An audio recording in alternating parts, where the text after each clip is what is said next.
क्या साइंस इस कदर तरक्की कर चुकी है कि इंसान मौत को शिकस्त देकर दोबारा जिंदा हो सकता है? अब फिर मुस्तकबिल में ऐसा मुमकिन हो सकता है?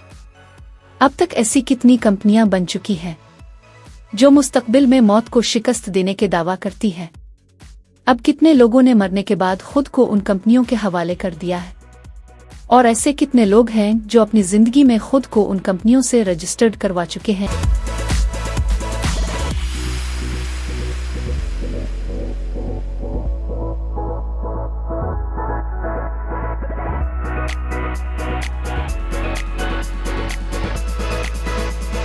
अगर मजहब की बात की जाए तो ये हमारा ईमान है। मौत बरहक है, लेकिन अब साइंस ने हमेशा की मौत को कबूल करने से इनकार कर दिया है। आपको सुनकर हैरत होगी, एक ऐसी दुनिया बनाने की कोशिश की जा रही है जहां इंसान खुद फैसला करेगा कि वो कब तक जिंदा रहना चाहता है। इस हवाले से माहिर डॉक्टर्स की जानिब से सिर्फ क्लिनिकल डेथ की हालत में मरीज को दोबारा जिंदा करने के केसेस मुमकिन है। ये रेसर्केशन नहीं बल्कि रेसिटिशन CPR डेफिब्रिलेटर है। यानी जब दिल धड़कना बंद कर दे लेकिन दिमाग मुकम्मल तौर पर मर ना जाए तो इस बॉडी को दोबारा जिंदा करना मुमकिन है। लेकिन जब दिमाग के तमाम खलिये मर जाएं, इस तरह की बॉडी को दोबारा जिंदा करना आज की साइंस के बस से बाहर है। अमेरिका, रूस और यूरोप में ऐसी कंपनियां वजूद में आ चुकी हैं जो मौत के बाद बॉडी को महफूज करती हैं। एक मरूफ कंपनी क्रायोनिक्स इंसान के मरने के बाद उसके जिस्म और दिमाग को बहुत ठंडे दर्जा हरारत पर फरीज करता है ताकि मुस्तकबिल में जब साइंस काफी तरक्की कर ले तो इसे दोबारा जिंदा किया जा सके। याद रहे, ये ख्याल साइंसी एतबार से अभी सबूत से ज्यादा तसव्वुराती है, क्योंकि आज तक कोई भी इंसान इस तरीके से दोबारा जिंदा नहीं हुआ।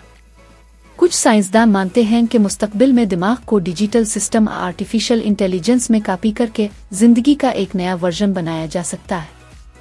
हो सकता है ये इंसान की हकीकी वापसी ना हो, बल्कि ये एक कॉपी हो।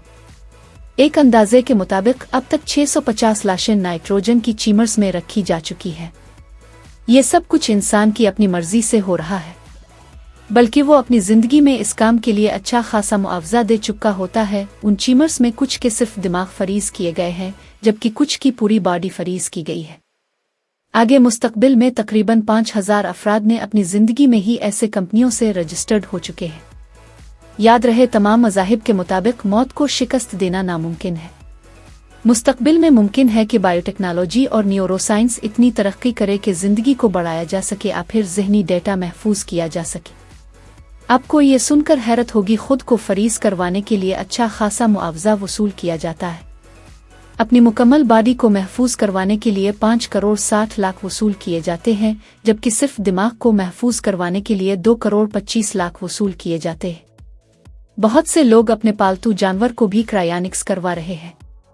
वो मशहूर शख्सियात जिन्होंने क्रायोनिक्स करवाया: number 1 doctor James, number 2, number 3 declare Jones, number 4 Hal Finney.